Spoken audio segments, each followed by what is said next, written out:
men. Let's generalize about men. And I told her, if life gives you apples, make chutney. What the men was that? That was Men, Henry. That feeling when men, am I right, ladies? Oh my god, ladies, have you seen the Men recently? Because they are men. They are all Rory Kinnear. Every man, he's a 10, but he's Rory Kinnear. Yeah. Grab a man, any man out in public, turn that man around, that man is Rory Kinnear in Men by Alex Garland.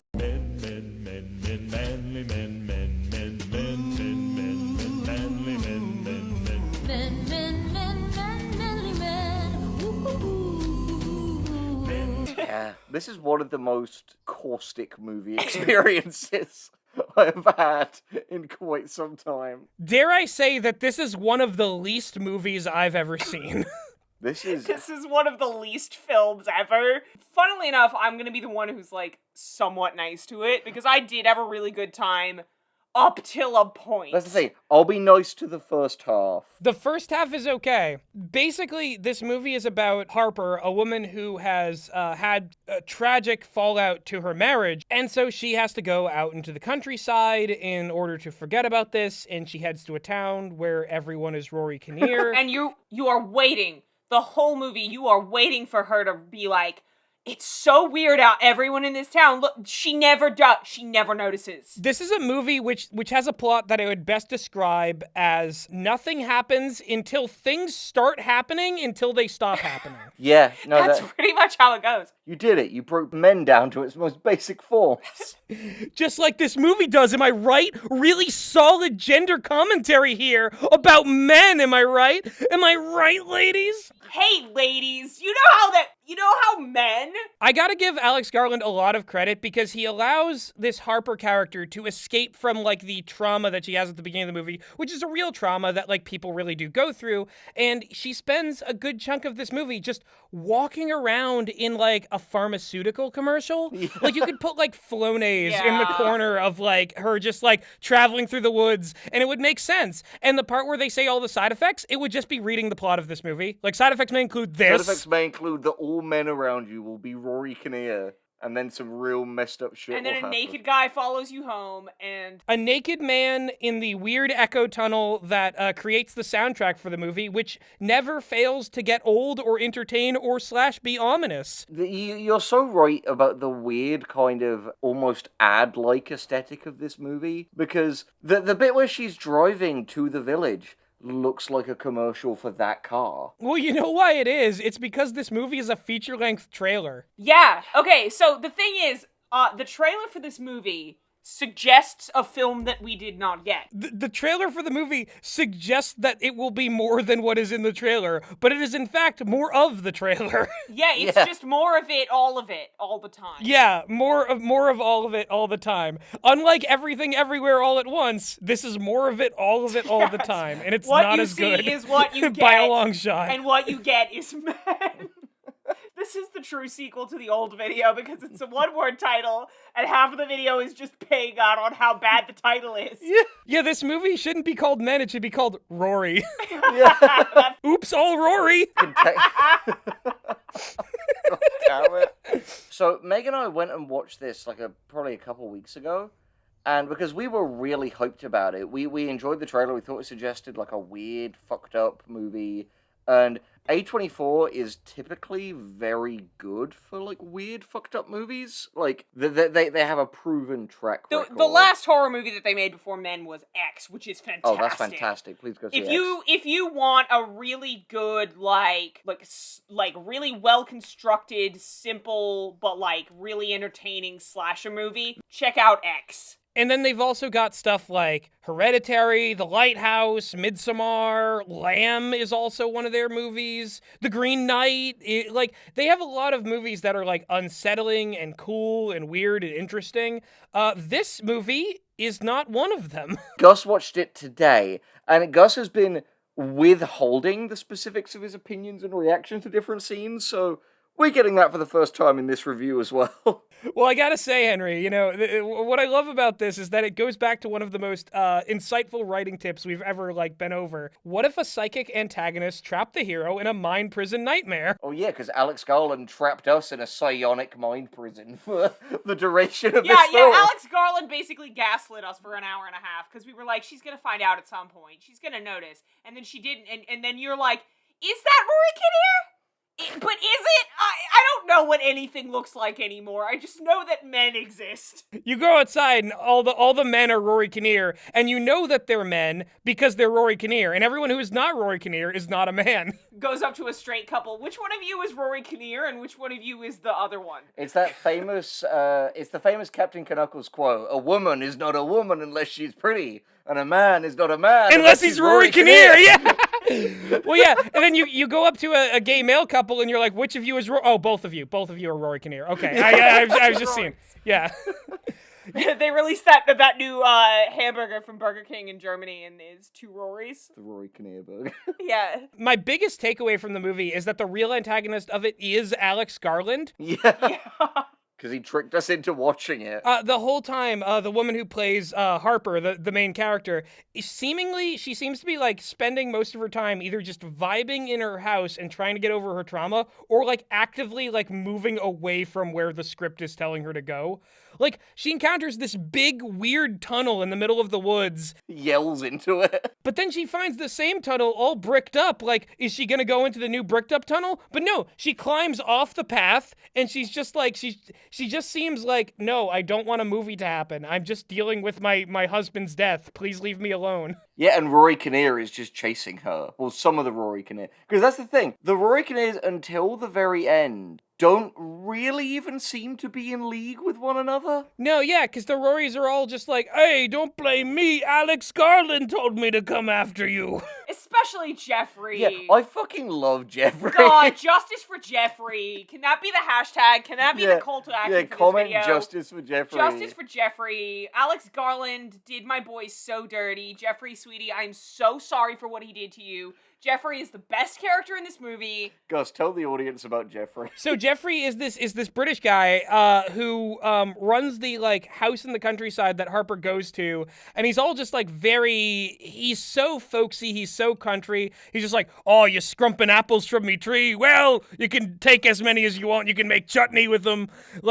He'll just wander around the house, and he'll just be like, oh, my father, when I was 7 years old, said I was a failed military man.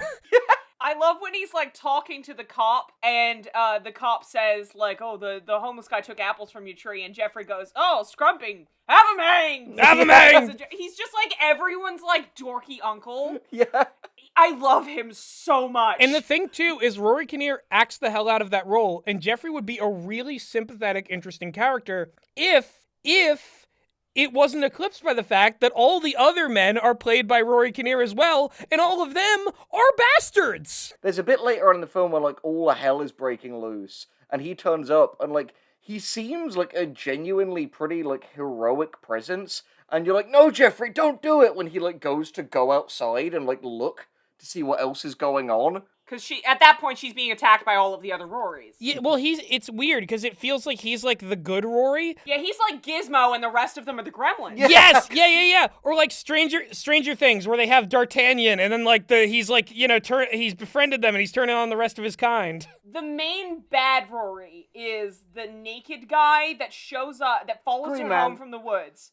And yeah, thematically, he is the Green Man. The Green Man from mythology, not from Always Sunny in Philadelphia. That would be a very different movie. 10 points. The main power he has is that sometimes he turns the movie into a music video where there's just weird altars everywhere, and we get Harper crying in a church and stuff like that. Yeah, it becomes Jezebeth for a second. The visuals become really fascinating and interesting, but seemingly no connection to the plot. No point. There's one time where, like, the Green Man kind of makes an appearance, and then we just cut to, like, a rotting deer in the woods, and we go, like, real deep into its eye, just all the way in there. Yeah, all the way into the eye. As a little dandelion seed floats in and goes into the eye, and then we pan out, and we see the deer even more rotted, and it's like, okay, what does the deer symbolize? What does the dandelion symbolize? Nothing. It's just weird for the sake of weird. Here's the thing. What I think it actually is, and I'm gonna get, like, really heady here for a second, because this is me trying to fucking figure this movie out. The plot of the film is Harper is being menaced by every single Rory Kinnear, but her environment around her in the house and everything is like a reflection of her psyche. It's the thing that brings her peace. So in the context of this movie, the Green Man is the one thing in nature that, like, is a man. All of nature is just kind of a reflection of her psyche. When she's playing the piano, it cuts away to all these different, like, other, like, the fields of flowers and stuff, and, like, she's just like, I'm at peace. But then when a man starts being all infected by, like, ivy and start infected by, like, vegetation and stuff, it's like, no, nature and animals and all that, that's woman. That's the bloom of womanhood. And if you get, like, a man body in there, because men are only just male bodies, especially naked ones, you mess everything up. And that's what the Rorys symbolize. They symbolize something that is an aberration of nature, which is a man, which is all men, really, right? Right, ladies? Is Alex Garland a turf? Well, he's from the island where they hail from, so I wouldn't be He's from super Turf surprised. Devastating. Because, like, everything that you just said, Gus, just sounds like an insane rant that some middle-aged woman would J.K. go on. Rowling Yeah, would go on. J.K. Rowling would go on Twitter. No, it's so fucked up that that's, like, basically the only interpretation you can have. Like, the dandelion seeds. true. What are the dandelion seeds? Are they, like, they're little white things that spread out into the wind and sometimes go into, like, women or, like, animals? Is it semen?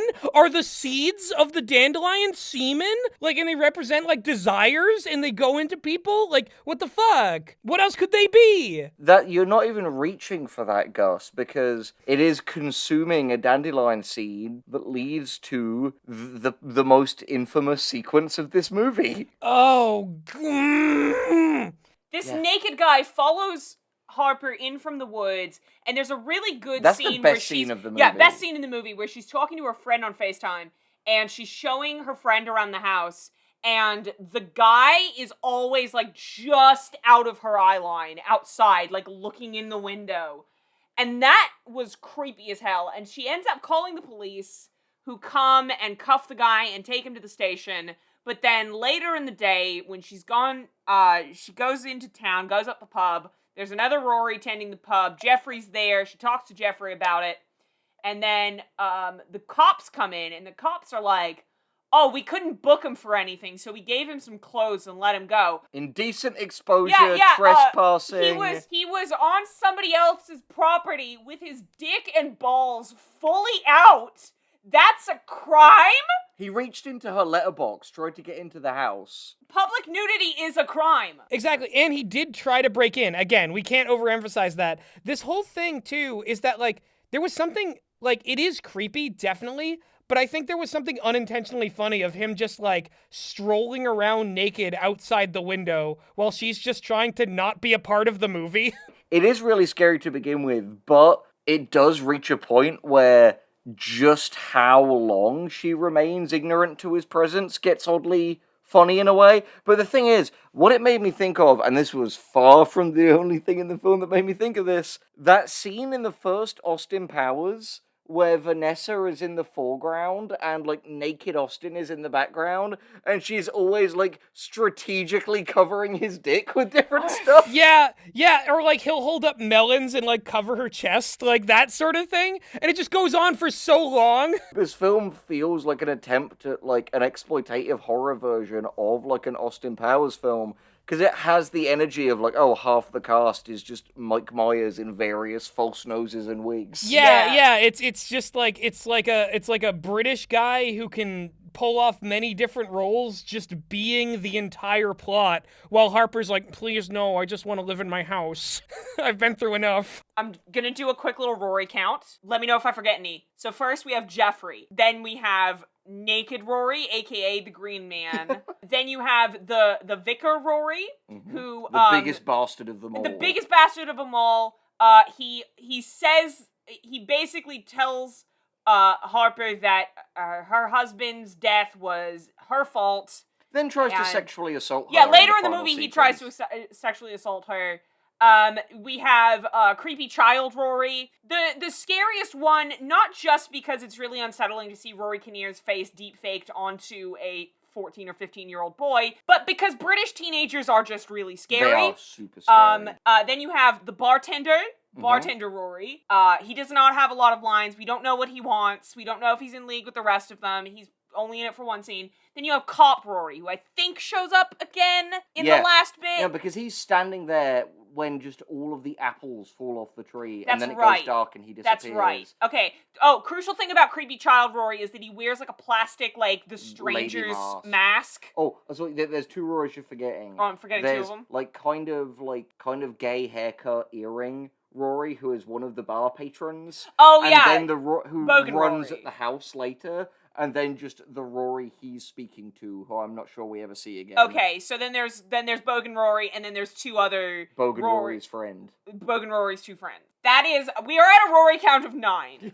The bizarre thing about there being that many Rorys is that normally in an ensemble thing like this, like, I'm thinking like Jim Carrey as Count Olaf in his various disguises in the Series of Unfortunate Events movie, or like Orphan Black. Generally, these characters that are played by the same actor are interacted with, and you get to see the contrast in this actor's performance, or they all, like, you know, emphasize different sides of the things that this, like, actor's full performance is meant to represent.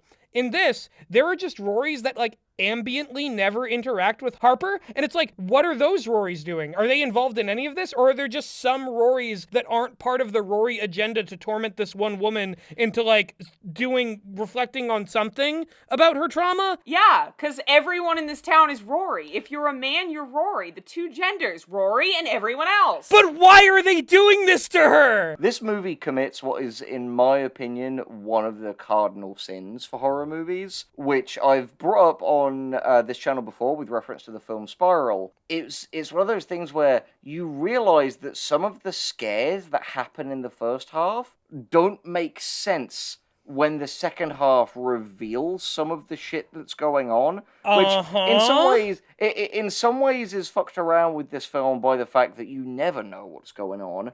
But, like, a very specific thing I think of is, what on earth is up with the bits where, during her many, many FaceTime calls with Riley, you know bits when it would, like, randomly, like, glitch and be, like, a screaming face, briefly? And that just means whose nothing face and is never that? Is comes that her? back. Because I don't think it's Rory Kinnear. And it's not her husband. No, that's the face of hacker Rory, the other off-screen Rory who's hacking all the phones to mess with Harper. Because Rory's mess with Harper. This is what we know. Everyone in the comments, here's my fucking comment call out. What's your Rory Sona? Yeah. What kind of Rory Kinnear would you be? Only reply if you're male. Yeah, only if you're a man can you have a Rory Sona. That's our culture. Yeah, you're not allowed it. Only men get to be Rory Kinnear. Trans men, of course, are allowed. Yes, of course. Cis and trans, you are Rory Kinnear, and you are valid. As long as you are a male, as long as you're someone who identifies as male, you can have a Rory Sona. Please tell us what Please your tell us Rory about your Sona Rory is. Sona. Bonus points if you draw fan art of your Rory Sona and tag us with it on Twitter. Yes! We'll make a community post out. Oh my god! I so want to see people draw their fucking Rory Sonas. Like, he could just be like, you take a picture of Rory Kinnear from, like, a red carpet or something, and you just draw different hair on him. Failing that, please draw me and Gus as Rory Kinnear. Yeah, Like our monster sonas, but just both are Rory Kinnear. Yeah. And they're together. Or just poorly Photoshop Rory Kinnear faces onto both of our monster Sonas because, hey, that would be as good as the VFX in this movie for the boy Rory Kinnear. Oh, God, yeah. Rory Kinnear doesn't feel like a real word anymore. No. No, He doesn't feel like he's a real person. He feels like he's a type of I creature. think if I met Rory Kinnear just in public, I'd panic now. Yeah, because you'd start looking around like, am I Rory Kinnear?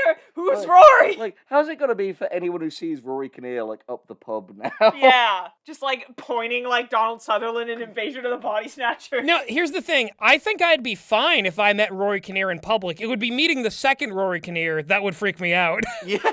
Oh, that's true. It's meeting Rory Kinnear in your house. That's the thing about the Rory Kinnear that's like the naked green man in this, is that like, it seems like he has a real difficulty getting into the house. And I'm thinking of stuff like It Follows or like Hereditary, where like the naked man is already in the house. The like weird naked person is able to be there. This one seems to have just trouble getting in, and the fact that he just gets cuffed and arrested is you're like, oh, okay. It's really funny. Yeah, and you're just like, all right, so this isn't really supernatural, right? This is going to be very down to earth. And then the second half of the movie is like, what were they doing in the first half? What were the Rorys up to? Because they have shit you ain't even seen that they pull Well, out in the that's second Yeah, half. they literally. He has to become the Green Man, like, by manually inserting Yeah, he leaves literally into cuts his skin. He makes cuts in his skin, and he just kind of slides the leaves in there. Like, And then remember, like when you made like a feather headband when you were a kid, like by cutting paper. He does that with his own skin, and puts leaves in to become the Green Man. and then he's the Green Man. In like a chicken coop or something? I don't know Yeah, where he he's is when in he's like doing that. That's where they put the people who they arrest for crimes in this small town. They put them in the chicken coop. Yeah. Yeah, it's like Is that the French Dispatch. He eventually, like, he gets so much plants into his body that he eventually, like, wears a fucking Crash Bandicoot Aku Aku mask and, like, tries to attack her with No, it. it looks so goofy. Yeah, we can't, oh boy, we can't blow that scene wide open. How about we talk about the scene in which the priest Rory is in the house? Yeah, we need to talk about Priest Rory. He's just, what if Rory Kinnear played like fucking Frollo and he had no institutional power? No, here's the thing about this character, and it's especially true in his later appearance once the Rorys are storming the house in like a fucking orc mob. Not all at once, mind you. There's not like a bunch of Rorys rushing the house, but the Rorys keep switching out and attacking from different places inside the house. It's the Rory Tag Team Royal Rumble. Yeah. Royal Rumble. Yeah, so Priest Rory, essentially, in his later scene in the movie, he speed runs Hunchback of Notre Dame because, hey, this movie, like, needs more meaning. Why don't we put an entire other, like, movie's worth of meaning into this, but just really, really quickly, just get it out of the way. He's Frollo, he's the priest from Castlevania, he's every Catholic villain ever, like... No, he genuinely is every evil priest you've ever seen. Yeah, he's rolled into everyone. one and played by All of Rory them. Kinnear. Okay, wash your hands, I guess. What the fuck are you? Should be good. Say it. What?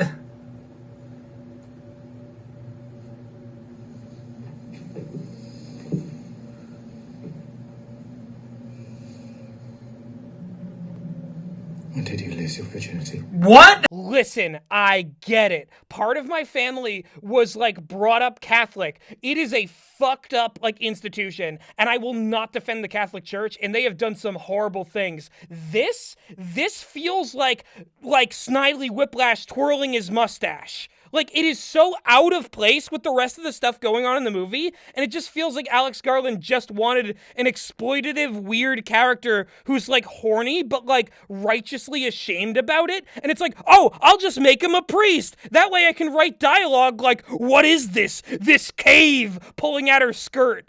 It's so gross! Yeah. He compares her vagina to a knife. The tip of a Which knife! is weird. That's like That's not what it is, like... That would be the opposite. Yeah, like the knife is a phallic symbol. Listen, Priest Rory and I was not raised particularly religious. My family are Presbyterian and Uniting Church. I was like baptized when I was about 7. I haven't been to church since I was like at least a teenager.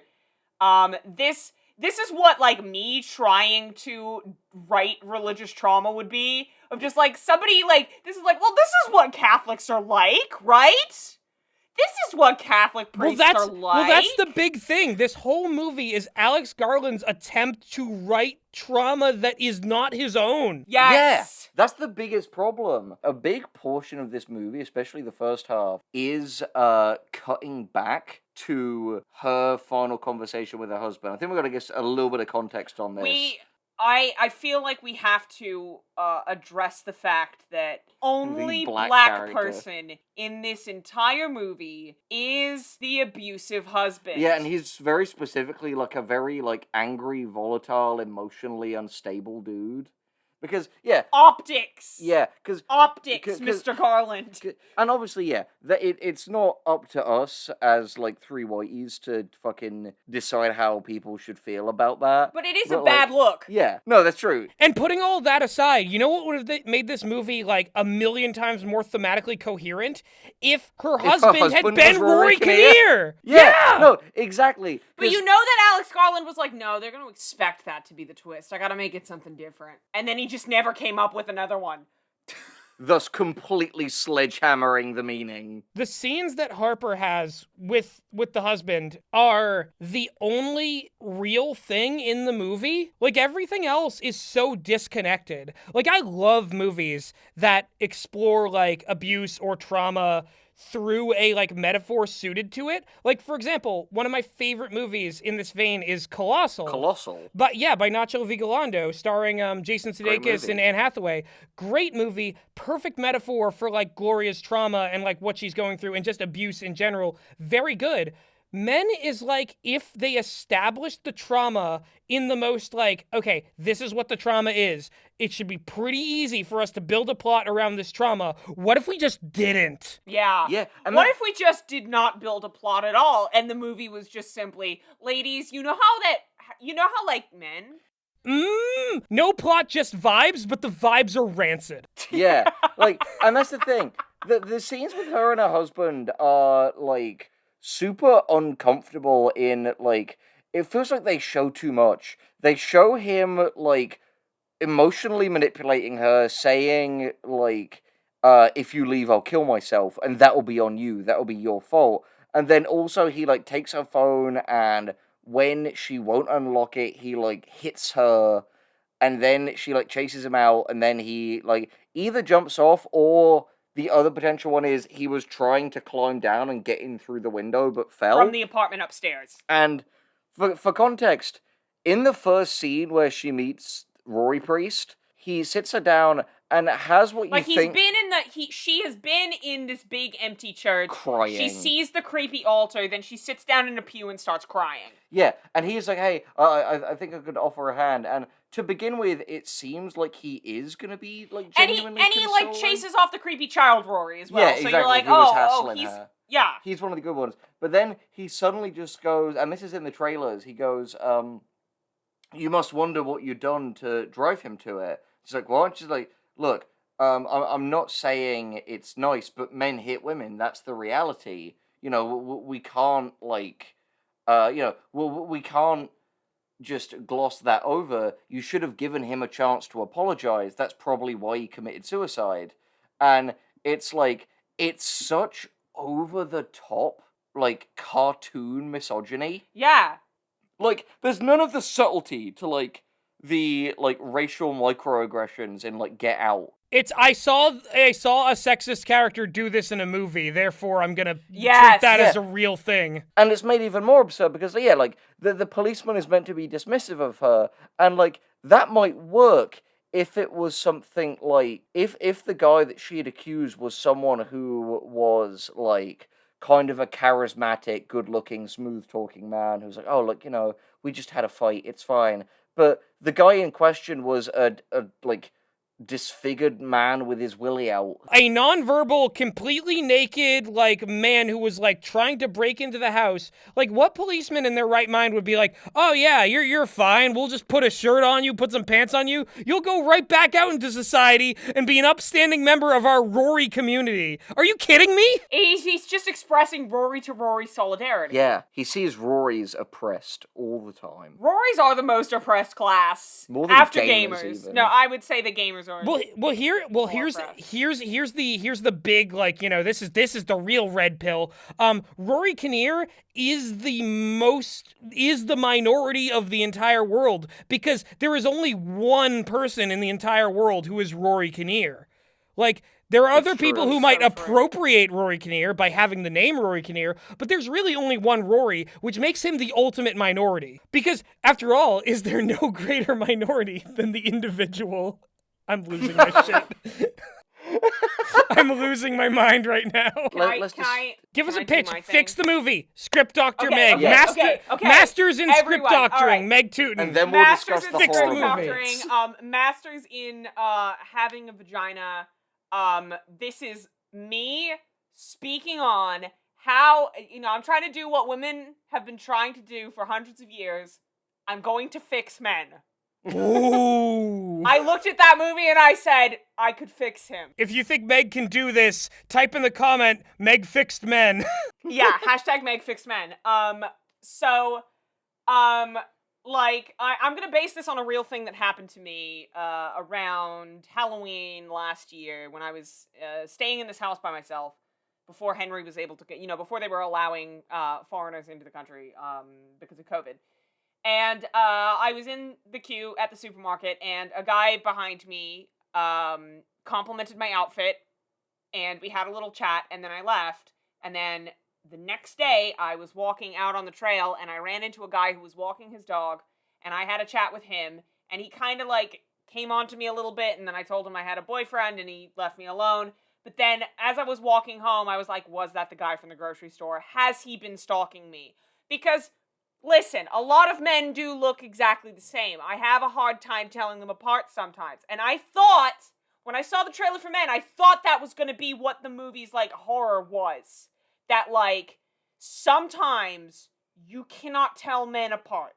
Because sometimes especially British men, because they all have the same haircut. I'm gonna say, listen, I'm sorry, but it's true. They all have the same haircut. They all wear the same clothes. I cannot tell them apart. Except for Henry. But that's only by my influence.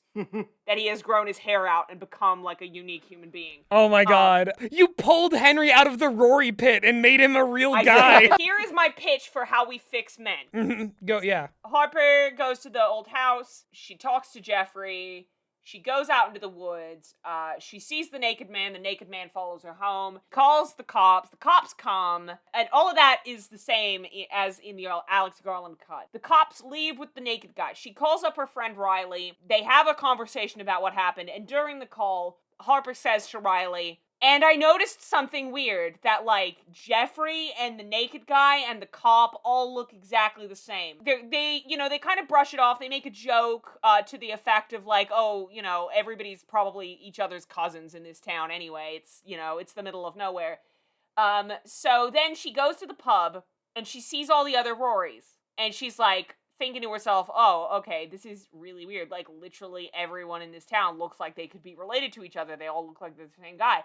The cop walks into the pub. The cop tells her the same thing, that, you have to keep in the plot hole about public nudity not being crime in this movie's universe, or else the plot won't work. But, so we gave him some clothes and then we let him go. She looks around the pub. She realizes one of these guys could be the guy that was stalking me. And she's thinking about that the whole time she's in this town. And she doesn't know who she can trust and who she can't, because all of these fucking men look exactly the same, and one of them is the Green Man, but she doesn't know which one it is. That is my fix for men. And oh my god, that's a plot! That's also a way more salient metaphor, because it could be the fact that, especially if you make her husband Rory Kinnear at the start, it could be the fact that after you have a traumatic experience with, a certain, type of person, especially if it's a type of person who has, historically, oppressed another, there's this sense of, not being able to tell who are the safe ones. Yeah. And who aren't. Yeah. From that point on, it's the whole, once bitten, twice shy thing.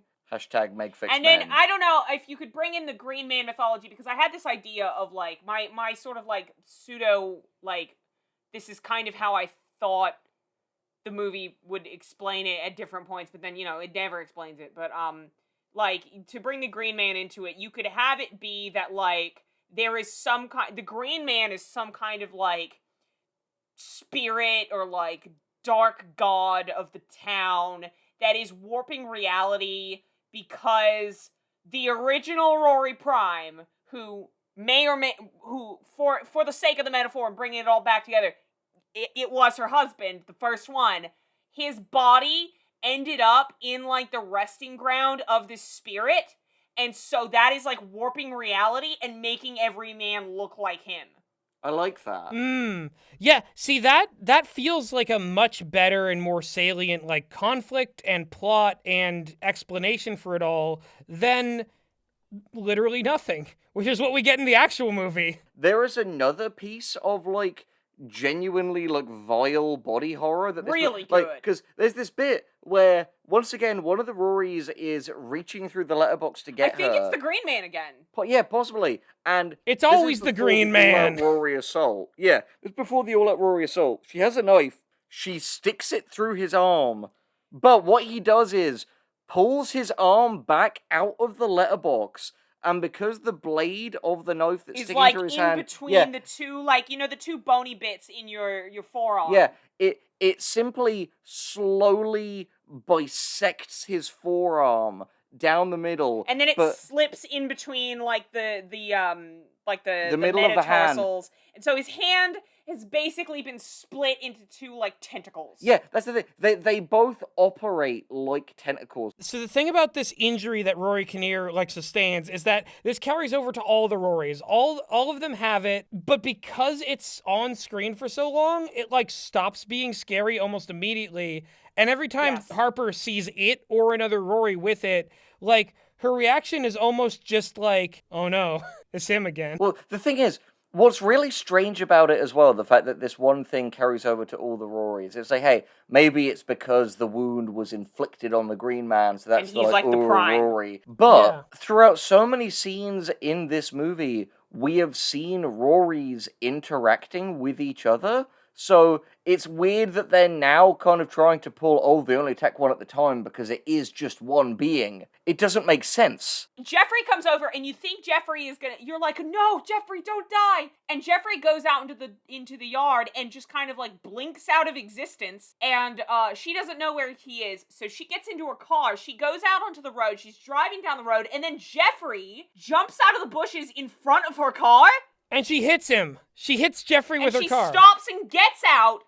And then Jeffrey says a bunch of, like, really out of character, like over the top 50s misogynist things about her not being married or something like that. And it's kind of dumb. And then he takes the car and tries to run her over with it, but she runs back into the house. And then the Green Man. And then we don't know where Jeffrey goes, but the Green Man shows up and Of all the things that I thought would happen in the movie Men, of all the possible routes that this could take, maybe she's confronted by several Rory Kinnears at once.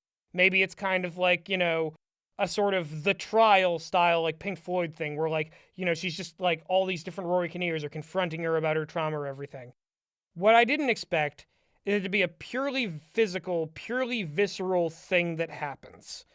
Rory Kinnear as Aku Aku, Green Man, Boogala, Invincible Man, gives birth out of his asshole to another Rory Kinnear, who in turn gives birth to another Rory Kinnear from his stomach, who in turn... No,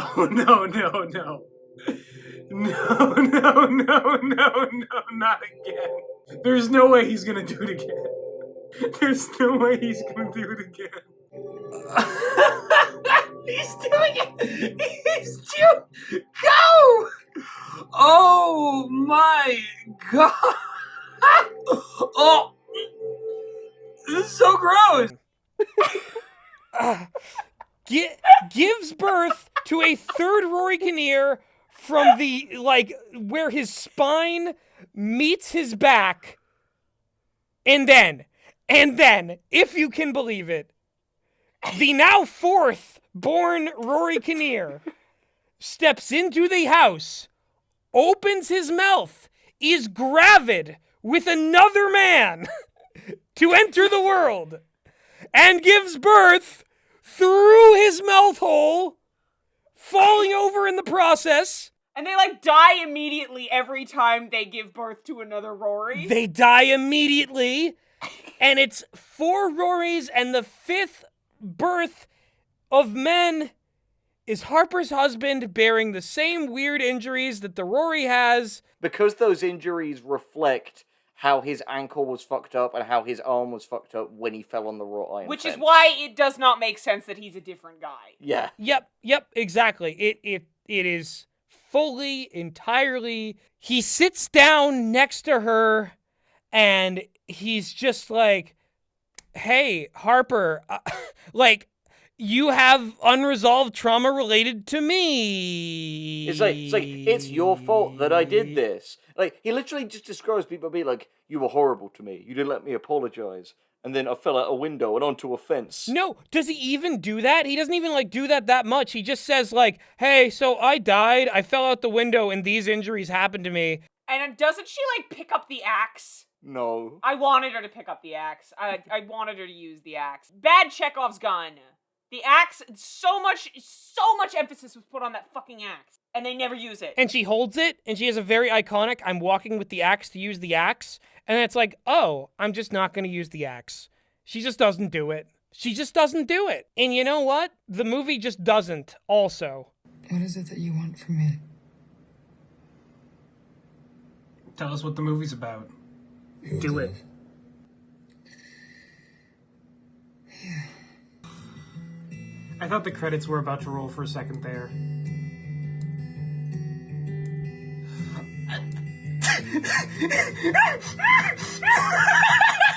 No, come on!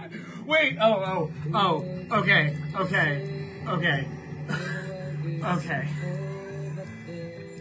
But still, though, The movie just doesn't. Ends with Riley driving to the house, seeing Harper's car crashed out the front into, like, the big stone flower pot.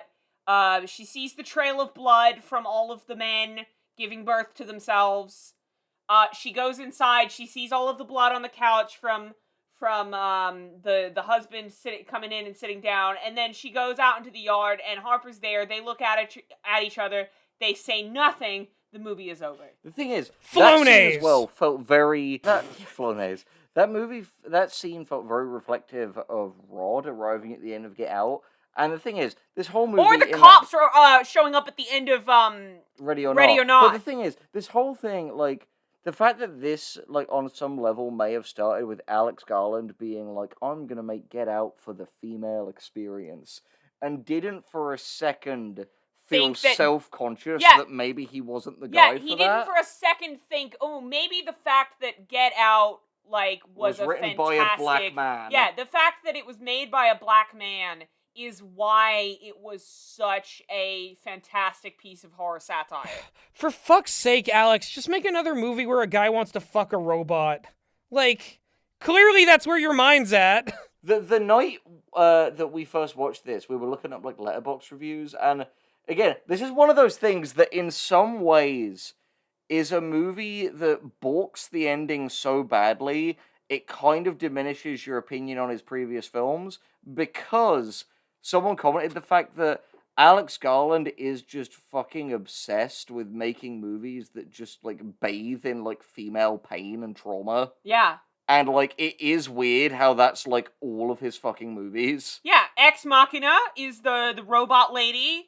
It's all about her trauma and her needing to get away. Annihilation is like 7 different women's is trauma. like 5 different women who all have different shit going on. And then this movie is whatever the fuck this is. And again, I just have to emphasize, this movie feels so incredibly voyeuristic, and the character of Harper is a character who, like, genuinely wants nothing to do with the plot, and the plot itself has nothing to do with her trauma until inexplicably the 4th man who gives birth in her house gives birth to her husband. Like that, Yeah. it is an unbroken line of just nonsense that she doesn't need until it decides to be about the thing that we already knew about her to begin with and adds nothing to that conflict because we already knew he was doing it because he was fixated on her and wanted her to like stay with him in the marriage. Nothing changed, nothing mattered. Is Harper's friend gonna like help her clean up the bodies of the 5 dead men? That are all Were the bodies Rorys? there? Yeah. I mean, this whole movie it's so first draft. Like, it's so, like, people should have clapped their eyes on this script and been like, Alex, there are some serious incongruences here. Henry, you say people, you mean women. Yeah, no, but Women that's what should it have looked at this Yes, script yes, before this went to print. Yes, Here's the thing, though. Here's the thing. Nobody with Rory Kinnear's face should have looked at this script. It should have been exclusively people without Rory Kinnear's face looking at this script. It's true. No slander against the actual real-life man himself. Just, we're so deep into the multi-leveled, meaningless metaphors of this movie that you all know what I mean, that just essentially, Rory Kinnear in this movie is a symbol of everything bad and terrible and corruptive, and everything that's not Rory Kinnear is or was or will be good again. Yes, but here's the thing. For a start, this movie probably just shouldn't have existed, being made by the people it was made by. No. But Yeah.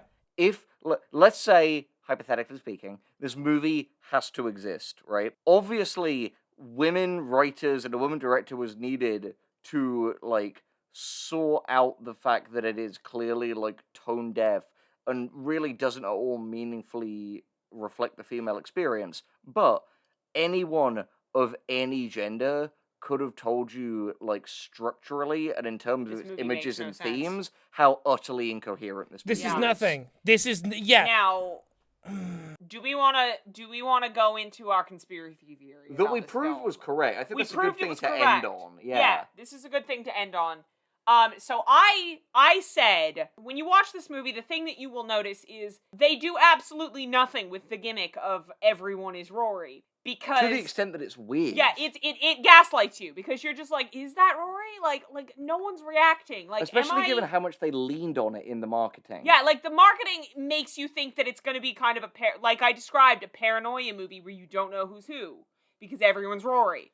It is just a gimmick. They do nothing with it. And I said, do you think that they made the movie like that so that they would only ever have to have 2 actors on set? Because of the COVID lockdown. Because of COVID. And Gus found out. Gus? So the movie was filmed in 2021 between like April and May of 2021, so pre-vaccine. So yes, that is why. Also, I just need to point out that this movie was announced on January 6th, 2021. Yeah, The day of the Capitol riots. The fucking Capitol The insurrection. Yeah, Alex Garland was looking at the fucking QAnon shaman and was like, yeah, this is the right time for this movie because look what happens when men. Alex Garland looked at the QAnon shaman and saw Rory Kinnear's face. That was actually the inspiration for the Green Man. Yeah. He's not actually inspired by the mythological figure. He is just like an English version of the QAnon shaman. They're like, what if there was some fucking guy whose face was covered in shit and he was weird? Like... And he didn't have a shirt and he was just hollering.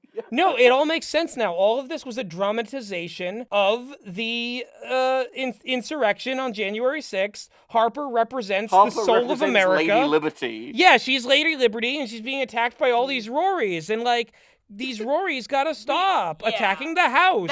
The house, so which is the White House. The buildings, the political buildings that our country's founded on. It all makes sense now. I'm not just being gaslit by Garland again. I'm not just being gatekeep gaslight Garland again. It makes sense. Gatekeep, gaslight, Alex Garland. Yeah, that's the one. Remember that is my live, laugh, love. Remember to like, subscribe, hit the bell, comment your Rory Sona. Let us know a time when men. Comment a time in your life when men. Because at the end of the day, Rory Kinnear will be seeing you in the in the near near future. Rory. In the Kinnear future. In the Kinnear!